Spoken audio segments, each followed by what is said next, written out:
দীর্ঘ ১৩ বছর পর মুক্তি পেলেন জামায়াত নেতা এটিএম আজহারুল ইসলাম। মানবতা বিরোধী অপরাধের দায়ে মৃত্যুদণ্ডাদেশ থেকে খালাস পাওয়ার পর মুক্তি পেয়েছেন তিনি। মানবতা বিরোধী অপরাধের মামলায় মৃত্যুদণ্ড থেকে প্রথম ব্যক্তি হিসেবে মুক্ত হলেন আজহারুল ইসলাম। এখন স্বাধীন, এটা স্বাধীন দেশ, আমি স্বাধীন নাগরিক একজন। এটিএম আজহারুল ইসলামের মতোই দেলোয়ার হোসেন সাইদি, কাদের মোল্লা, মতিউর রহমান নিজামী ও সালাউদ্দিন কাদের চৌধুরীও বলতে পারতেন, আমি আজ মুক্ত, আমি আজ স্বাধীন। তবে সেই সুযোগ তারা পাননি। তথাকথিত মানবতা বিরোধী অপরাধের দায় দিয়ে তাদের মৃত্যুদণ্ড কার্যকর করা হয়েছে। ২০১৩ সালের ১০ ডিসেম্বর প্রথম ব্যক্তি হিসেবে কাদের মোল্লার ফাঁসি কার্যকর করা হয়। সে সময় জাতিসংঘ মহাসচিব বান কি মুনের অনুরোধ উপেক্ষা করেই কাদের মোল্লার ফাঁসি কার্যকর করে শেখ হাসিনা।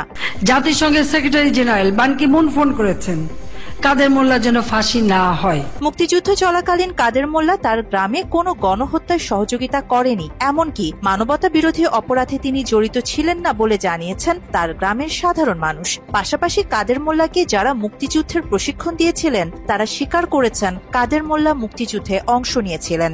এই দেশবাসী একজন দেশপ্রেমিক লোককে হারাইল। ১৯৭১ সনে আমরা স্কুলের মাঠে আমি কাদের মোল্লার ট্রেনিং করাইছি, আমি খালেক মির্জা আর মঞ্জু। কাদের মোল্লার বিচার নিয়ে প্রশ্ন তুলেছিলেন মুক্তিযোদ্ধা জাফরুল্লাহ চৌধুরী। কাদের মোল্লাকে অন্যায়ভাবে সাজা দেওয়া হয়েছে বলে মন্তব্য করেন তিনি। বিচারপতি সব কথা না শুনে রায় দিয়ে দিলেন, ঠিক যা কাজ করেছেন কাদের মোল্লার বেলা। কাদের মোল্লার মতোই ফাঁসি দিয়ে হত্যা করা হয় জামায়াতের সাবেক আমির মতিউর রহমান নিজামী, আলী হাসান মুজাহিদ সহ শীর্ষস্থানীয় কয়েকজন নেতাকে। জামায়াত নেতা আলী হোসেন মুজাহিদের ফাঁসি কার্যকর করা হয় ২০১৫ সালের ২২ নভেম্বর, আর মতিউর রহমান নিজামীর ফাঁসি কার্যকর করা হয় ২০১৬ সালের ১১ মে। এছাড়া মোহাম্মদ কামরুজ্জামান ও মীর কাসেমকেও ফাঁসি দেয় হাসিনা সরকার। হাসিনার তথাকথিত মানবতা বিরোধী অপরাধের দায়ে মৃত্যুদণ্ড দেয়া হয় বিএনপির স্থায়ী কমিটির সদস্য সালাউদ্দিন কাদের চৌধুরীকেও, যেখানে সালাউদ্দিন কাদের চৌধুরী টিভি টক শোগুলোতে বলতেন তিনি মুক্তিযুদ্ধের বিরোধী ছিলেন না, মানবতা বিরোধী কোনো কাজ তিনি করেননি। আওয়ামী লীগ রাজনৈতিক কারণে তার উপর এই দোষ চাপিয়ে দিচ্ছে। আচ্ছা, আওয়ামী লীগ দেখা দিকে কারো বাড়িতে আগুন দিছি, কারো মেয়ের নিয়ে দর্শন করছি, বলো রেকর্ড একটু আছে তখন এছাড়া ইসলামিক বক্তা দেলোয়ার হোসেন সাইদিকেও মানবতা বিরোধী মামলায় মৃত্যুদণ্ড দেয়া হয়। পরবর্তীতে তাকে আমৃত্যু কারাদণ্ড দেয়া হয়। পরে হৃদরোগে আক্রান্ত হয়ে মারা যান তিনি। তবে তার পরিবারের অভিযোগ দেলোয়ার হোসেন সাইদিকে ইনজেকশন পুশ করে হত্যা করা হয়েছে। এখন পর্যন্ত মানবতা বিরোধী অপরাধের মামলায় ৫৫টি রায় দেয়া হয়েছে। এই রায়ে ১৪৯ জনকে সাজা দেয় ট্রাইব্যুনাল। এর মধ্যে ৯৮ জনকে মৃত্যুদণ্ড দেয়া হয়, যাদের বেশিরভাগই পলাতক। কথিত এই মানবতা বিরোধী মামলায় প্রথম রায় দেয়া হয় আবুল কালাম আজাদকে।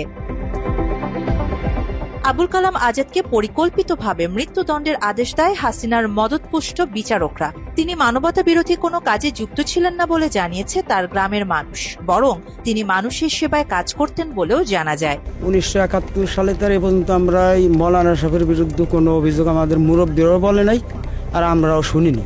মানবতা বিরোধী অপরাধের দায়ে যাদেরকে ফাঁসি দেওয়া হয়েছে তাদের বিচার নিয়ে প্রশ্ন উঠেছে বিভিন্ন মহলে। বুদ্ধিজীবী থেকে শুরু করে রাজনৈতিক ব্যক্তিত্বরাও বিচার প্রক্রিয়ার বিরুদ্ধে কথা বলেছেন। এ নিয়ে জামায়াতের আমির ডাক্তার শফিকুর রহমান বলেছেন, জামায়াত নেতাদের উদ্দেশ্য প্রণোদিতভাবে হত্যা করা হয়েছে। সমস্ত নেতৃবৃন্দকে ঠান্ডা মাথায় বিশেষ উদ্দেশ্যে হত্যা করা হয়েছে। দীর্ঘ ১৩ বছর পর মুক্ত হয়ে এটিএম আজহারুল ইসলামও জুডিশিয়াল কিলিং এর কথা বলেছেন। জামায়াতের শীর্ষ নেতাদের কথিত মানবতা বিরোধী আখ্যা দিয়ে হত্যা করা হয়েছে। এই হত্যাকাণ্ডের সঙ্গে জড়িত সবাইকে বিচারের আওতায় নিয়ে আসার দাবি জানিয়েছেন এটিএম আজহারুল ইসলাম। যারা আমার নেতা ছিলেন সেই নেতাদেরকে অন্যায়ভাবে হত্যা করা হয়েছে। এই হত্যাকাণ্ডের সঙ্গে যারাই যে পর্যায়ে জড়িত সবাইকে আইনের আওতায় এসে তাদের বিচার করা হোক। আরিবা জাহান, বাংলা এডিশন।